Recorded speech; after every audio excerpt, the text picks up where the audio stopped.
really kind of hard to do this. I continue to see people on this, like, hey, I want to get in. Who's letting people in? Yeah, there should be a waiting room, but I'll. There it is. So last time it was greater that he could see it and he couldn't see I it. fixed it. I took it off for this one, so you're good. Oh, you did? Should be. I did catch it. Wasn't Is there a reason why we have this looking at us? I always thought cameras are better the other way. I was always taught that cameras are better filming this way instead of that way. Well, this is Zoom. I don't think it allows you to turn your camera. Is that why? Okay. I'm looking right at it. That makes sense. I Yeah. didn't mean to question Sandy's. We're good and we're live. No, you're good. I'm pretty sure I haven't ran into that feature, so I don't think you can turn We're it live. off. Okay. All right. Cool. I'm gonna unmute you. Good to How's go? your wife? Enjoy. All right. So how is everybody? Great. All right, good.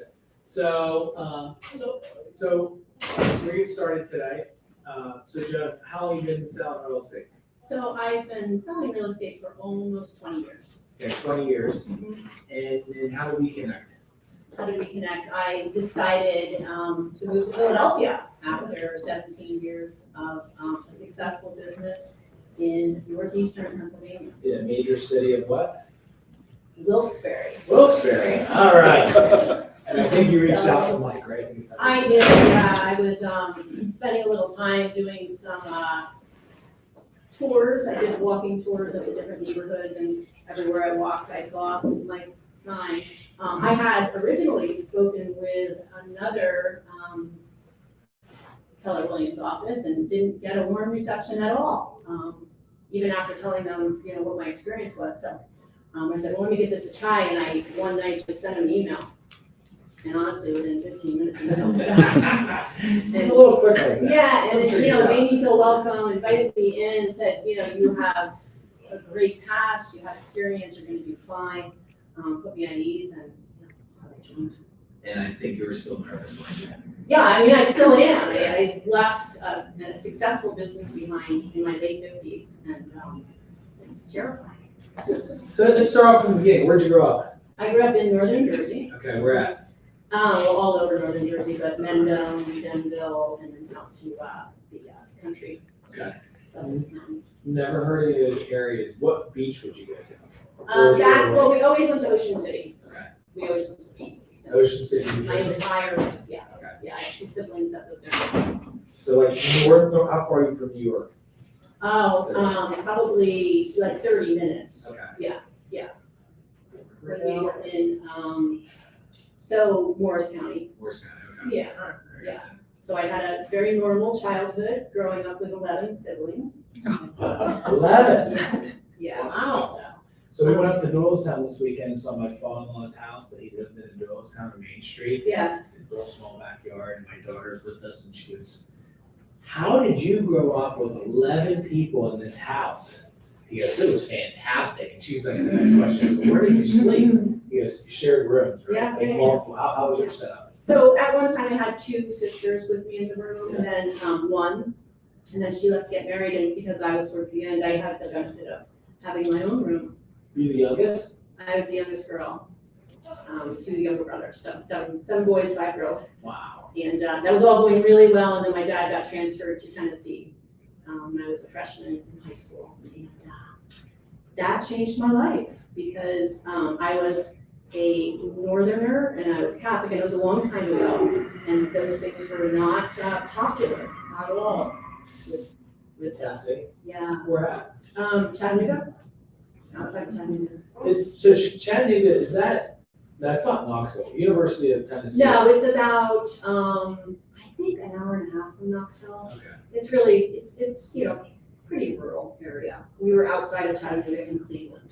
But that was the time in my life that I really realized how important my family was. That's when I became a big family fan because it was home where I felt comfortable. Yeah, that many brothers and Yeah, sisters, yeah. that's cool. So- Yeah, side note, who went to East Chattanooga seeing the football that's played with the Eagles?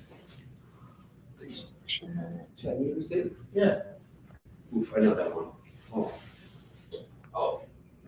Anybody on the millions of subscribers right now on? I was at the game last night. I don't want to talk about it. I gave up Monday Night Football games, tough ones. Toronto ones. Yeah. all of us actually went there, East Chattanooga State. Okay. Is that right there, right? Yeah, my brother. Yeah. All right, so you grew up with a large family, Mhm. you moved to Tennessee. Moved to Tennessee and then came back just before college. So I was just there for my high school years. How'd you do? How did I do in high school years? Yeah. Well, I was in the band, What'd you play? I was a flag drummer. Okay. And then, how'd you do in school? I did good in school. Yeah, You yeah. always been smart. I like to learn. Did you go to Perk? When was the first time I met you? Did you go to Perk University? No, I am not that smart. No. So then where'd you go after high school? I went to the New Jersey Institute of Technology. Okay. I got an industrial engineering degree, and went to work for Procter & Gamble out in the middle of nowhere. Where? So that's what brought me to Northeastern Pennsylvania. Bless you. Thank you. The Hoopity, The Hoobity. the Hoopity. Anybody? Oh, you Tanya, it's spell hard to that? say. Yes, it's very, very rural. That's, and the two biggest cities are Scranton and Wilkes-Barre. It was a factory of over 3,000 people employed there. What'd you like about living in a small rural area? What did you like? I'm just curious.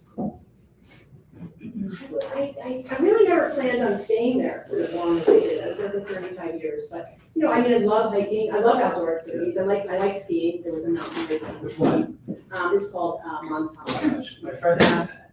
Oh, really? Yeah. Oh, He's wow. building, well, cross your fingers, he wants to build a hotel there. Okay. And if he does, he claims to be the nicest hotel in the East Coast for skiing. But I would say my favorite thing was I thought it was a great place to raise our kids. Yeah. I met my husband there, who was also from North Jersey, but we met. You didn't have to worry about crime. No. Yeah, that's how it was. Yeah. Yeah. It's like a bubble. Yeah, I didn't know The kids people grew up in a didn't- bubble. I didn't know people didn't like each other. I Yeah. had no idea. Yeah. Anything, I just knew that you worked, Mhm. you played sports, and you hung out with your family, and you Right. normally ate dinner around 5 o'clock or 5:30. If you ate after that, that was crazy. I don't Yeah. know. Yeah. And did you have soda or pop? Soda, Soda. Yeah. Did you have hoagies or subs? subs. All right, so you're influenced by Eastern side of the Yeah. state. Okay. Yeah. How about what knit cap? If it's getting cold right now, call it a toboggan hat or a knit cap? This is a rotate difference. Oh, Look at everybody's faces. neither. What did you call it? Winter hat? Just a hat. So LD had a hat on yesterday. I said, "That's a nice toboggan." She looks at me and she goes, "What a toboggan?" Right. So Yeah, much we had if you said spots. something knit cap, they would call you a dumpy or you're rich. I don't know. No one ever used that word. Toboggan brings back great memories for me, though, because there would be 5 of us. Toboggan. Anybody ride toboggan? No. Say, anybody younger ride toboggan? What should I say now? Right, anybody else ride a toboggan? I rode a toboggan until I wrecked it and then almost chopped off someone's part of their body because of my head. Yeah, it's like It's runners. dangerous. It's dangerous, for sure. Yeah, Sure. the last time I was allowed to take the toboggan out. Yeah. So, all right, so you grew up in a small town, or you worked in a small town, Procter & Gamble, a place in the northeastern part of Pennsylvania we've never heard of. Right. But it was cool. You grew up, you raised a family. Raised a family. How many? So I have 3. Okay. 3 Girls, kids. boys? I have 2 boys, and a daughter that lives here in Philadelphia, who's engaged to be married. Nice. Where's your son's in? I have a son in San Luis Obispo, California. That's where he went to college, and he is still there. He has his first job as a computer engineer, and I have a son that just moved to Utah. Oh, wow. Yeah. Where at? He's in Salt Lake City. Okay. He went there for the snow, and they started skiing this week. Fun fact about Utah, I learned this in the road trip in college. When you get to Utah, their beer alcohol level is different. Oh, really? Well, part of it, I think, is the Mormon influence. Yeah, Yeah, I mean, they're not allowed to have more than 1 drink. I've heard it all, Yeah. already, because he's in his 20s. Only 1 drink on the table at a time. You can't take a shot if you have another drink in front of you. There's a lot of rules. Did you ever, I just heard, a house that sold for under $1 million in Utah, like right around $1 million a year ago, is now selling for 1.8 million. So the real estate market in Utah is through the roof. Yeah, Utah, another one, Boise, Idaho. Now, ironically, I was in Charleston last week for an event, and people across the country, 29 states were there. And one of the things they talked about was some of those fastest growing markets already adjusted back. Like Boise got a ton of people from California. So we had an event, it was a brokerage event, growth event. Mike was in it, I was in it. this office got number 2 in growth in America for this contest. Number 1 was Boise. Colorado also. Yeah. I mean, that's been happening for a while now. Utah's more recent, I think. Yeah, Utah's recent. Yeah. Cool. It's interesting. Yeah. So then, family, you have 3, and then you were working at Procter & Gamble. What'd you do after that? So, when we started to have our children, I went back for a little while, but we just decided for the 2 of us that we both were working probably away from the house 13 hours a day at least. Decided that one of us would stay home for a bit, and that was me. Yeah. I was working. Yeah. And that was after we moved to Cincinnati, Ohio for a while, and both worked for the company there. Came back to northeastern Pennsylvania. I left P&G, and stayed home with the kids for a while. And then we went to Delaware for 2 years. Where at? Dover. Okay. Yeah. And while I was in Dover, Delaware, I did nonprofit work. So I was an executive director for a nonprofit daycare center. And we offered free daycare for single parents who were in school full time. So that was a really, really rewarding job. I was able to bring the one child that wasn't in school yet to work with me. And I enjoyed that. I enjoyed living close to the ocean. You guys can look each other. Rehoboth. Yeah. And then what happened after that? After that, we moved back again, but my husband was asked to come back. What's he do?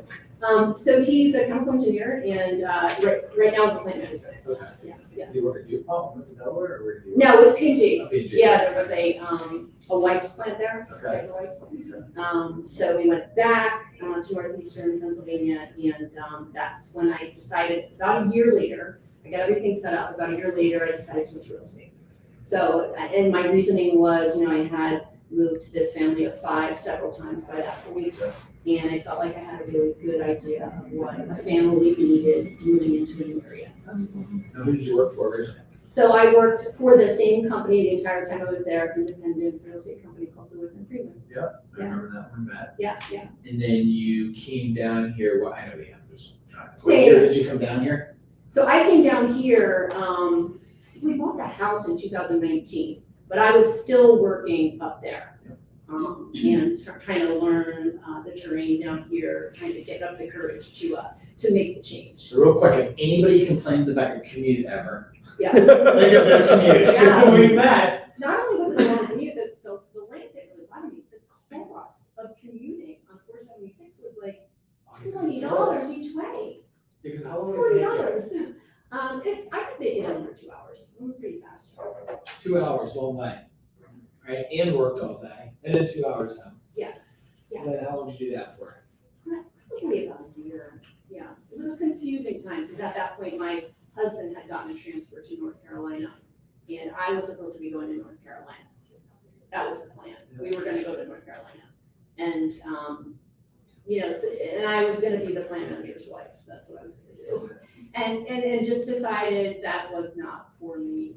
My husband is extremely supportive. There is no way that I would have ever been able to do what I did in real estate without him. And again, he was very supportive when I said, hey, why don't I start my business in Philadelphia? We've got the house. We knew we wanted to move here eventually because our daughter's here. And so that's what I did. Where'd you move to? So we're in Queen Village. What street? Second. Nice, how do you like it? We love it. We love it. It's everything we thought it would be. Yeah, and so now he's here. So now he left North Carolina. He's here managing a small sugar company in Yardley. Okay. And What's your favorite restaurant down there right now? Or the combo? so we like Giorgio Lampani. That's his favorite. It's my cousin. And, That's Phil's cousin. Okay, all right. That's a great restaurant. Fiorella is really a great place for pasta as well. But we like it. I mean, we are professional eater-outers. There's no doubt about it. We've tried them all. So. How many days a week do you eat out? Oh, I'm embarrassed to say. I'm curious, you made someone else there recently. I mean, You might not, I don't think you beat him. What would you say? 4. You lost. Remember Francis, when we interviewed him? What did Francis say? Like lunch and dinner every day. Yeah. So yeah, you have to do 14 times. So you're good. So there's people you out. But that's, I mean, that's one of the reasons that we came to speak. And the walking, like I walk to most of my appointments now, so it's a great lifestyle. Have you tried Ripplewood yet? No, I haven't. Anybody else in the room? Right, it's very, Yeah. very good, right? Good? So it's good appetizers, good drinks, good for lunch, good for dinner, just took my family there recently, it's good. And where's that, right here? Right here, right Okay. behind, like, right by the Ardmore Music Hall. Which he owns, Peter owns. He doesn't know that too? Yeah. I'm trying the Paul's this Friday for my birthday, I've never eaten that yet. Is it good? Yeah. Yeah. I keep that faces. Is it just okay? Just overpriced, nice ambience inside, it's okay? You're gonna pay for the ambiance and that's about it. What But else? I really don't go by my standards because I've kind of heard it from the best. Anybody else eat there real quick before I go a lot of money? What do you think? Okay. It's okay. Expensive. Is there anything else locally here you recommend? It's my birthday, so I was gonna switch. Autograph. Pick this area, huh? if you want something really, I go like autograph. to Autograph, that's what we're going for our anniversary. I mean, that's like a special occasion, really good food. Okay, I might actually maybe do that again. Okay, good heads up. All right, let me go off. Food, right? So Riverwood, I would highly recommend if you get a chance. It's one great. Okay. All right, so you got into real estate, you moved down here. How was it right away? Was it easy moving and adapting, or was it hard, or what was it like? You know, it was not easy. I left behind my whole support system. All of my networking, all of my contacts, and pretty much started fresh. I mean, my daughter lives here and I have sold many of her friends' houses, but I didn't have any, of my own friends. Yeah. So, How did you rebuild it? Like, this is scary. I mean, I'm working on it still, but I noticed when I went to vote last week, I went to the polls, I knew 3 people that were there working the polls and had conversations with all of them. So it's happening, but it takes time, yeah. How long you been down here doing it? Time? Let's talk about time. How many years? 2? Okay.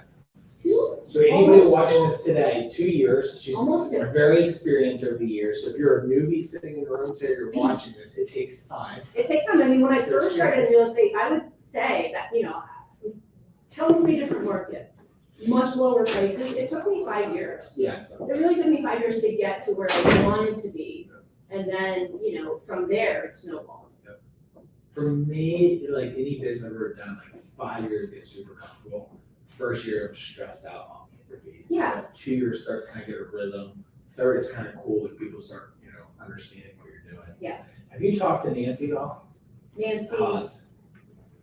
You should talk to her. You two have like similar stories. really? Reconnected. She took time off. She went, right, Mike? She went to New York. Because it knows the Liberty stamp. Wow. And yeah, same age bracket. Yeah, remind me afterwards. I'll connect you. She's- It's similar, how you, You're right. right? How they left, they came back, right? Or you really weren't here, but like how you really left your business there to come here. Right. She had a business here. She went to New York, took time off, and had to rebuild her business.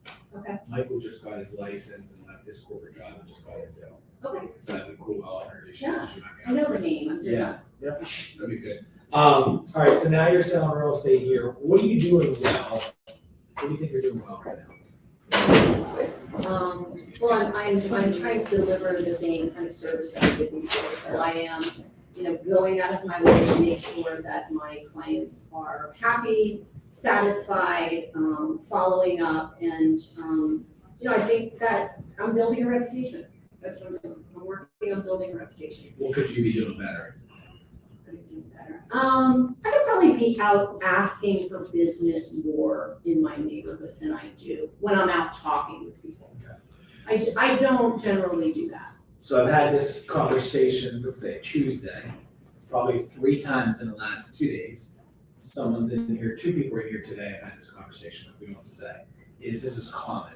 Mhm. What, like, on the listing side, buyer side, what is it that you don't ask more? Well, all I can say is I was out at Halloween, I was sitting there with a woman that I know, and, she suddenly said, "Oh, you know what, they're looking for a house. Why don't I introduce you?" Good. And she did, and I met with them yesterday, and they're gonna be my buyers, but why didn't I know that? Why am I not networking enough where I would be finding out about those things? And it is just asking, why didn't I ask Monica before? Do you know anyone who wants to buy a house? Obviously she's known for a while, but I didn't ask the question. My advice to you on that would be, that is normal, that if you don't know, Mhm. if you're not asking enough. Right. And for whatever reason, we as humans are afraid to ask. So I sent out messages today, about 20, and I play tennis with some of these people. I sent messages, and I literally sent the message, hey, my job is to stay in front of people. My job is a connector. I'm calling you for 2 reasons today. One of you gonna play tennis. And 2, I wanna let you know what I do differently in real estate. Because there's a lot of realtors I'm gonna reinforce so you can help your friends, and this is a referral-based business. And if there's anything I can do for you in your business, let me know. The Right. one guy knew I couldn't help in his business because it's a specialty business. I told him that. But the fact that I bring that up, Right. people continue to think. Yeah, I went to a seminar last week, I think it was Bob Berg, have you ever heard of him? And he talked a lot about that. Yeah. A lot. I mean, the other thing I did right was, I was introduced to Christine Langdon through a mutual friend in real estate. They had gone to high school together, and she and I partnered together, which, was great. She has new construction. She works with a great builder, Darwin Construction. And, that gave me certainly someone to help me, we back each other up. And somebody who knew the area. So that was great too. So like in Pat's case, we talked about how I grew is like staying in front of your center of influence, like having appreciation parties, What Yeah, can you and do that's something differently? that I need to do. So one thing that I just started has anyone used Client Giant before? No. So Client Giant, I've sold 30 houses in the city. Yeah. I gave Client Giant my list, the addresses and everything. They send gifts 4 times a year. I used to do postcards, which worked really well for me, just to keep my name, on people's minds, on my clients' minds. But, so they send gifts 4 times a year. The first gift was a little game. So it's just a card game that you play with your friends to find out more about them. And there was a little note with it, and it said something like, the summer nights are over, but hopefully you'll enjoy this game as the winter comes on and you're spending time with friends in your house. Everybody is texting me. Everybody is connecting with me. I'm not connecting with them because they got the gift and now they're sending me a thank you, and it's leading to other conversations. Unfortunately, it's also leading to, hey, we're having trouble with our roof. 4 times last week, I had clients that, had purchased homes from me, call me with an issue. And it is because my name is on their mind because of the gift. That's okay, because Client I'm Giant? helping them through it. Client Giant, yeah. That's better than delivering pumpkin pies. It really, it's working, so far, it's working great. The first gift just went out, so. All right, so that's cool. Client, Yeah, so that's something cool. that I I'll do. sit there for you guys, right? Client Giant.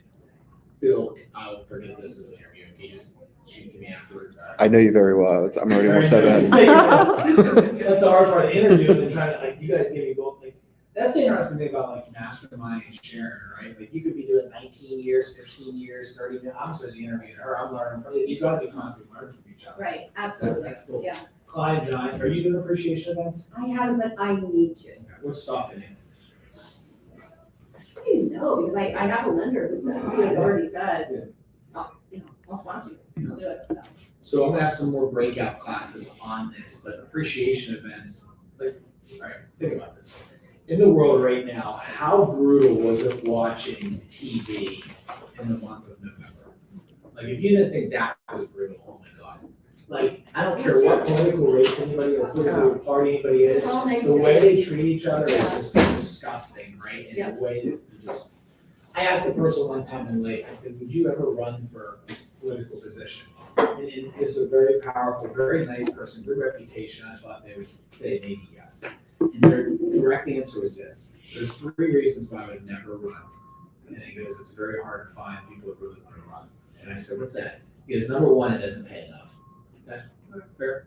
Number 2 is what they do to you and your family. Yeah, And number 3, we all as humans have screwed up something in our life and are going to exaggerate and make it bad. right.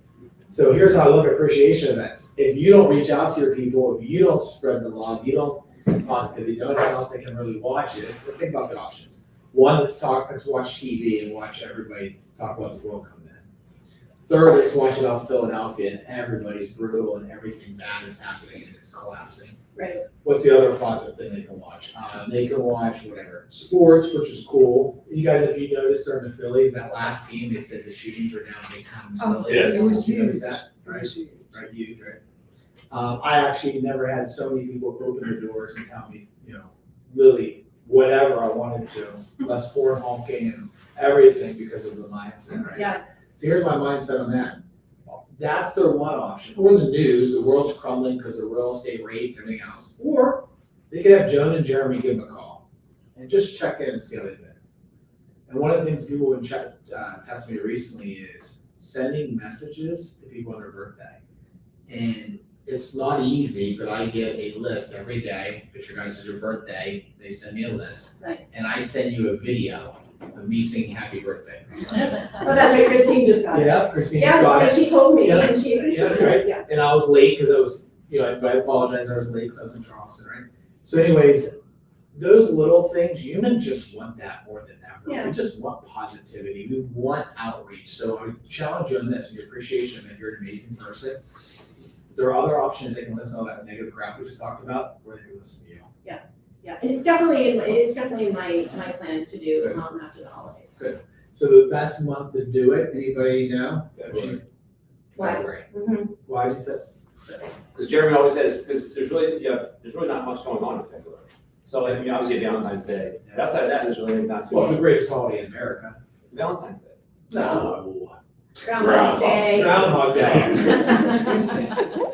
But yes, Jason's right, there's really not that much going on in February. Everybody's been kind of isolating their house for 60 days. Yeah. But kind of January's still tough because everybody eat too much and And spend too much. spend too much. Right, and this is free, right? Yeah. So February is a good Yeah, one. all right, so we'll do it. Try to get 60, 90 days out. And the reason why is one, you need to show your gratitude, and two is if a person can't make it in life, how good does that feel to get invited someone? Yeah. See, what most human beings do is like look around this room. If you look at this room, I can tell you one thing about this room. It's very confident. Okay, ready? Confidence.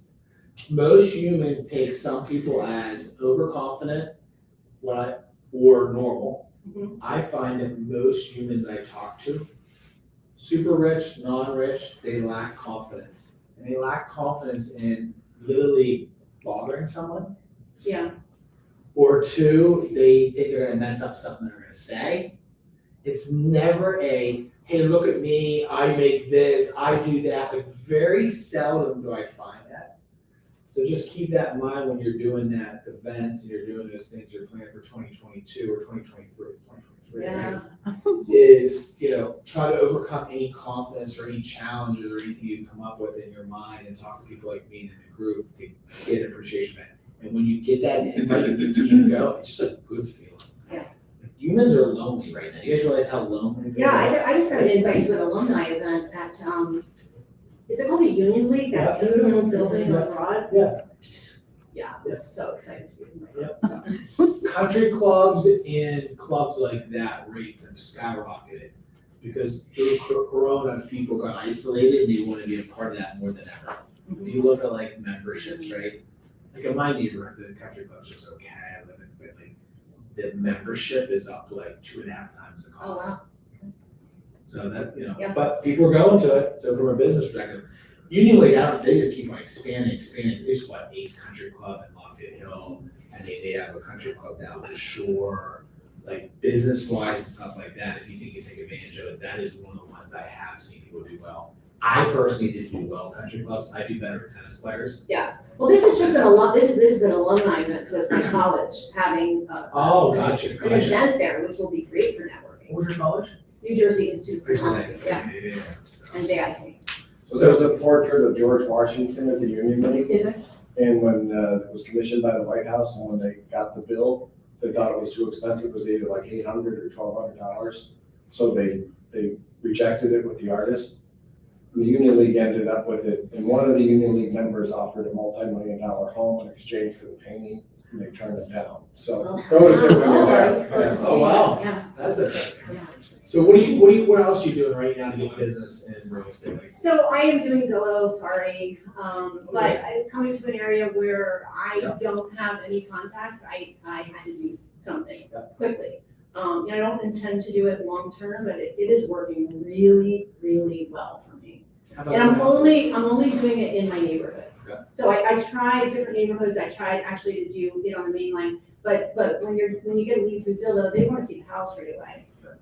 So hopping in the car and driving, half hours isn't gonna work. So I just do it in my neighborhood, and I'm able to, at the end of the day, show people houses that want to see them, and I'm offering them a service. And at the same time, I'm selling this house. 1 year's interesting fact, there was $1 billion in sales commissions in America. $1 billion. How much money did Zillow get in revenue from real estate agents? So real estate agents paid Zillow how much money 1 year, every year, for leads? Do you guys know? $1 billion. Well, that's something that you know. Yeah, you heard me, it's really weird. So. They got $1 billion. $1 billion, meaning that there was many, many people that paid a lot of money and didn't sell anything. Yeah, I'm trying to figure. Right? Is that crazy? Like, I'll meet some people, like, they're trying to, the first thing they try to do to grow their business, like, in this market, if you ask me right now what concerns me the most, is overspending and trying to buy business. Like, this is the roughest market. Like, I did this last time in the downturn, it's my first downturn. The first thing people lead to is like, I'm gonna buy leads, I'm gonna buy leads. Right? You already, you dummy it down and you're like, wait, that doesn't make sense. And here's why. In your case, I love your idea because you're right there, you're local, and you're building. Right, and now, I'm gonna build off of the clients that I now have. Now, Your I have a referrals and good all that, base but you're right already. there. Yeah, When you're buying sporadic leads in a cold business right now, think about this. Right now, less people are buying houses than they were, correct? Right? Interest rates went up. So there's 2 more obstacles we didn't have. Now we're buying internet leads that you don't know, that everybody's trying to buy, and you're competing versus a lot of people. How much harder is it to convert that? Interest rates are up, sales are down, and you're buying cold leads. My coaching tip would be, is I'm seeing it when I'm meeting people, is focus on your center of influence. Like, focus, double down, don't spend money on cold. Like, I don't spend any money on cold business right now. Like, I stopped direct mail to strangers, not stopped, very reduced it. Ton focus on our center of influence. Like, that's where I think you'll see more people grow. I just came back from Columbus, 29 states represented this event. And literally one of the topics we talked about was people getting more business from a center of influence than ever. And really going back to a service-based business, or skills-based business and a service-based, and showing their gratitude and staying in front of people, doing their things. But it does work, like in our office, you have, a couple of you guys are doing well off of that, but it's normally because you're focused on one area, and you're really good at that area, and it shoots off. Yeah. So, Zillow's one, how about open houses? yeah, big open houses. And in the, when I first started, every weekend, I was doing at least one. Yeah. So, Saturday, Sunday, does it matter to you? No, I do it based on my personal schedule. How do you do it at open houses? Are you doing okay at it, you doing poor at it, you doing good at it? Okay, Okay. taking away a few points, but not a lot. And when you come in, I'm just curious, are you walking people around, you let them see the property, how do you do it? Depends on how many people are there, but if it's only one person, then I walk them around, so. How did you get your business in your previous location, Wilkes-Barre area, when you're selling real estate? So when I left the corporate world, I took those contacts with me, and plus I had little kids, so you're around people all the time. But I took the relocation business from Procter & Gamble, and they were moving their people every 2 to 3 years. So that really gave me a good start in relocation. My broker saw that and offered me more relocation. I became the director of the relocation department. So I did a lot of relocations. Right. Like you're seeing less relocations now. Yeah. A lot more people working virtually than they were after before you Right. relocate for Right. everything. Now you're seeing less than that. But I enjoyed that. It was like, somebody would come in for a week, the buyers would come in for a week, and at the end of the week, they'd buy a house. So it was Guaranteed sale. yeah, and their closing Yeah. costs were paid for, and and then 2 to 3 years later, they would move. Did you see Twitter's comment today, or Elon Musk, he's shutting down the food? And did you see what they were spending for food? Yeah. It was $400 per person. What? Per day? I couldn't figure that Per out. meal, I think. And it was like $12 million or $20 million, don't quote me on the number. And one of the things he said was 10% of the people, is that right? Something real low, 10% were actually coming free food at the office and no one was coming. It was costing them so much money. Many days there was more workers cooking the food than people actually Oh ate. my gosh. So they kind of bringing this up because of reload where, you know, Yeah. people don't need to reload as much as when they can work from home. This person's providing free food and people aren't even going to get free food. Yeah. Which I don't know if you ever had that. I worked for a company one time for free food. It's not good. It's not cool. It's cool for the first week. Yeah. And then you eat way too many French fries and then there was a salad or not French fries including everything because it's like a free cafeteria. So we were thinking about doing it here with you guys, but then we decided not to share. I did a lot of social media back then. That was when Facebook was really getting big Are you for doing it now? businesses. I am, but Facebook is not what it was back Yeah. then. I mean, you know, I'm doing more Instagram now. I'm trying to get into TikTok, but Do any crazy videos on TikTok yet? I not for business.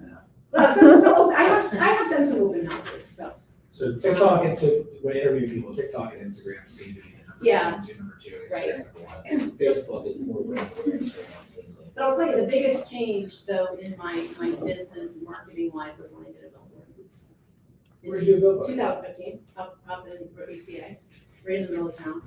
And like, it would go to the dentist, I would meet people that I'd never met before, and they would know me from the billboard. I had a really reduced rate because the guy who owned the billboard was my client. So, One of my biggest regrets in real estate was in Conshohocken, Try the the public. bridge. There's one bridge in, one bridge out, and they wanted.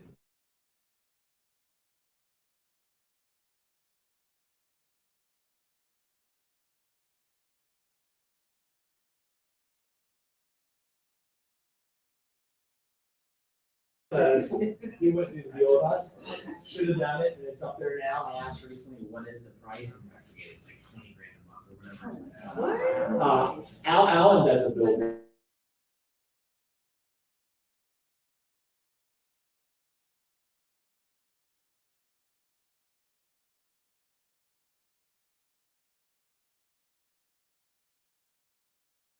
'95, yeah. 95, yeah. Amy just got her first lead from a billboard. Who? Amy, Oh, really? She's on a billboard? yeah, in Glenside. Alright, so. Yeah. What else? So open houses, center of influence, we talked about Zillow, we just talked about a billboard, anything else? Your Client social time, appreciation? and yeah, so, and I'm starting to get referrals from the people that I sold houses to. So again, I hope to be able to taper off with. What do you think of these mortgage rates? I think they're gonna peak and then they're gonna start coming down. I'm optimistic, but, you know, I think we just need to continuously tell people that it's more important that you're buying a house at a lower price than a higher interest rate. Because you can refinance. Yeah, I'm doing a deal. And then Somebody start. else did some meetings about, I'm doing selling finance. Getting a good rate. Yeah. Buying, you know, so.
You know, So- I'm not. Maybe you talk to Nancy and she got money going the business. Cool. Thank you. Maybe your husband get a business? I'm used to doing it myself. I work with my significant other, my wife, so. Yeah, but it's all good. Yeah, my focus right now is really more on health than anything else. I just decided that that's my priority. It can't, you know, I spent many years of putting it aside and, you know, I had kids, I had my job, everything came first. Exercise never did and now does.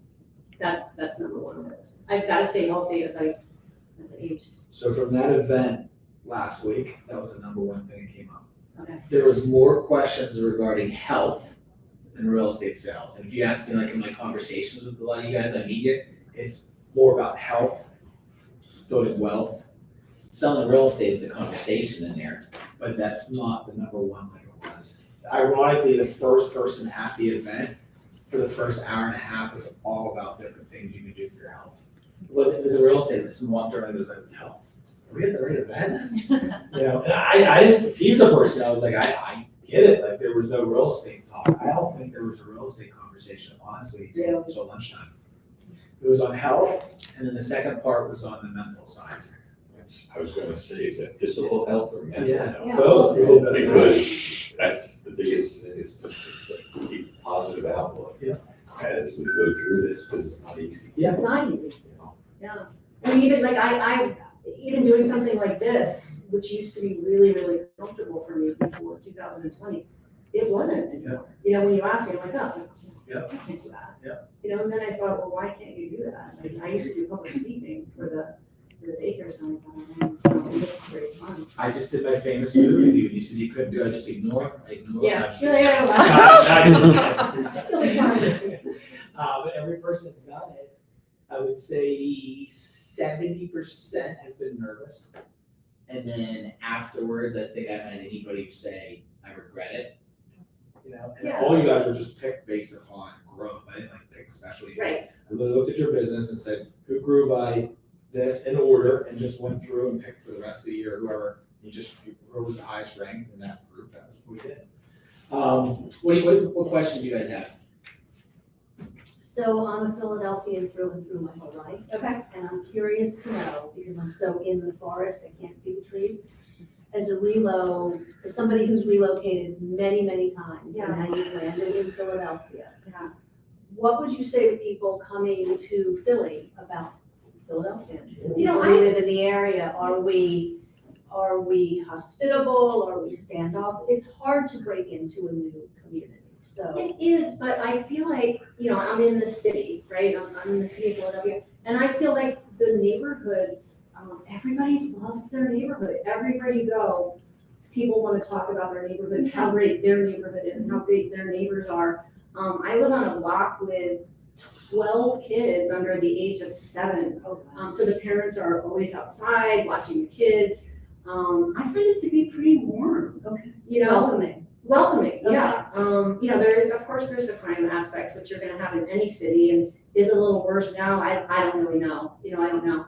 But, no, I felt it to be really warm, and small town, like, I will run into people, that I know now when I'm like in Center City, which, you know, doesn't happen in New York City, Yeah. right? No. And, you know, I mean, I'm starting to run into people that I've sold houses to, which I just love. I love that. One thing that's happened in this transition is that I've slowed down a lot, and it's given me a chance to think and prioritize and realize that I really do love what I do. Yeah. And I have found also that I love working with first-time homebuyers, which I never did before. You know, because I was doing a lot of reloads, but I love working with these kids that are buying houses, especially the young ladies. It's a great question. You know, you're just sometimes not, you're Right. here and you don't think about that. I do work with reload at people a couple times a year. I'll close something with a relocation family. And I'm often asked that, and so it occurs to me, like, I really can't speak to that because I am here. I always have been. Right. I can tell you that for the most part, I think people are welcoming and hospitable. Yeah. But I might be impartial. No, and I love the fact too that, you know, on my block, there are homes anywhere from 350 to 1.5 million. That's, You know, we're all friends. Right. You know, it's so different than just like a development or something. that's a really good point. From a mainline perspective, realtor wise, since we wrote this last 2 years, from a person outside the area, they grew up here, she has sold in the area, but how nice people have been in the main line, where some people would say, oh my gosh, you're going to this area, has all this money, how are we gonna act? I haven't met it, I met maybe one person that literally acted like they're better. Right. When I meet a person, I have no idea if they have $0 to $1 million in the bank. And every person has been super, super nice at any of the companies I've been talking to, the agents and stuff like that. I've been impressed.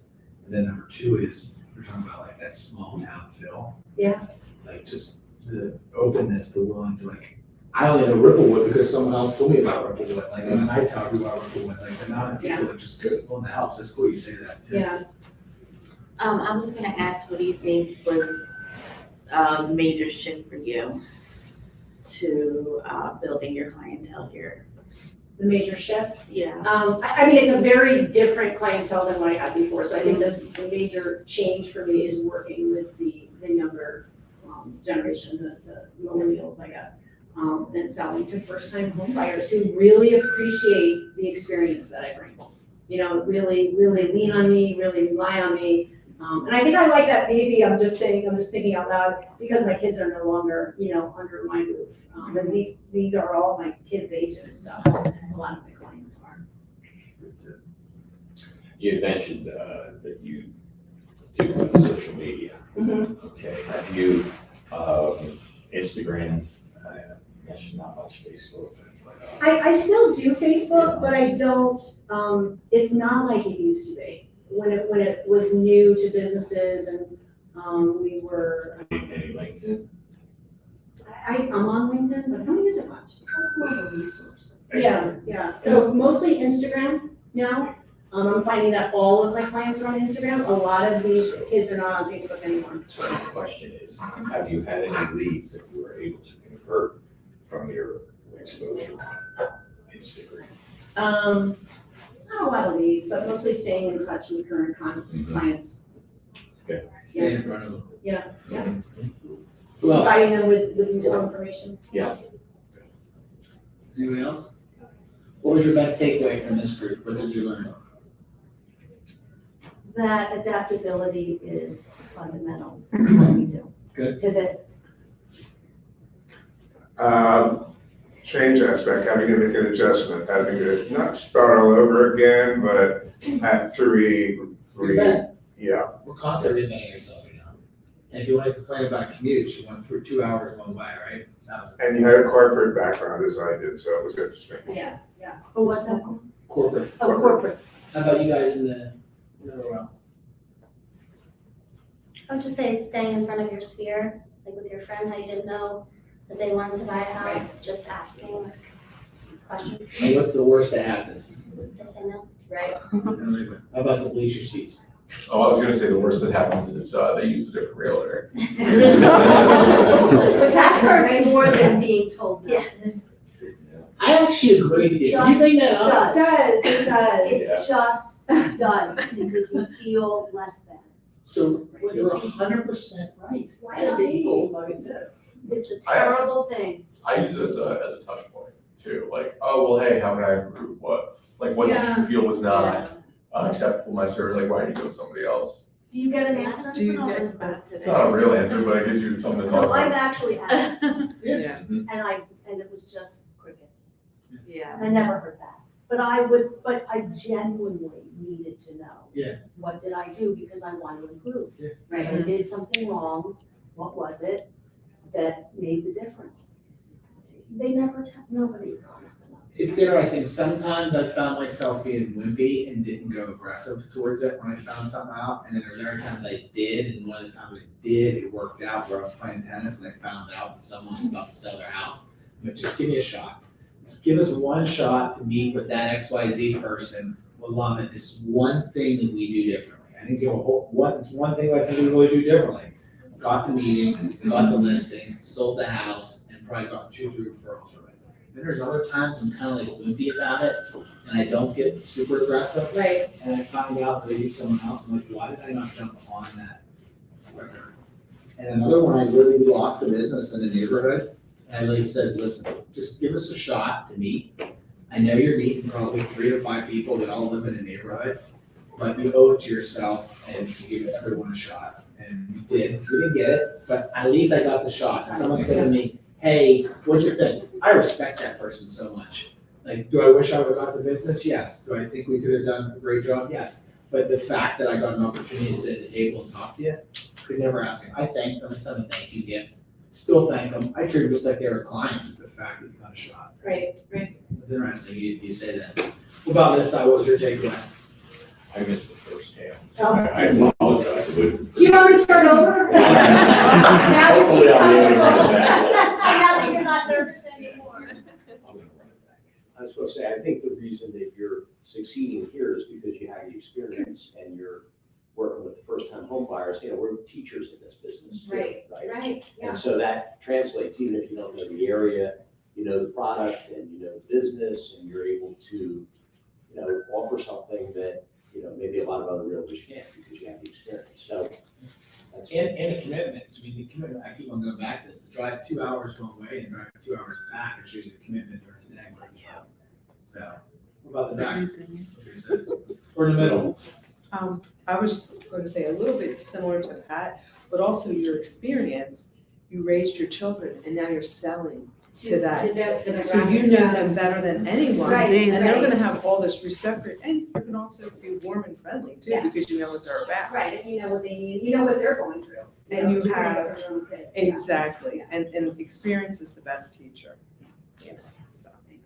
How about the bleacher seats in the back? And we're gonna wrap up, and I got lunch for us. Yeah, I mean, I'm just gonna be kind of saying the same thing, but the reinvention is so important, like, cause same thing, I'm the same situation, I'm corporate world, I'm in the real estate business, and you gotta really, you gotta be able to pivot, reinvent yourself, and be able to get out there and feel comfortable to do that. And you've done, and that's what's made you successful, I think, is that being comfortable to go after that. And it is a business though too, where, your experience is really, noticed and appreciated versus, like, I thought about some other things when we were making the move. I thought about going back into the corporate world and, you know, I heard things like, well, you're actually too old. Like from friends, you know, from a niece who does, recruiting. She's like, I don't mean to be angry, you know, mean to you, but you're actually too old to get the job back in corporate. And I was like, oh. Yeah. You know, but in real estate, you know, it's appreciated. Yeah, and Joe, like, for me, like, I tell people, I said, like, I'm not, because they always ask, right, how long have you been selling real estate? I'm like, only a few years, but I spent 27 years in the corporate world. Yeah. So I understand where you're coming from, I know how to relate to that, so you just be upfront and tell them what's going on. They like what they do, like the experience. You and Jason afterwards will be in conversation, set the time for lunch and chat. And your one is Nancy. You guys have very similar stories from that aspect.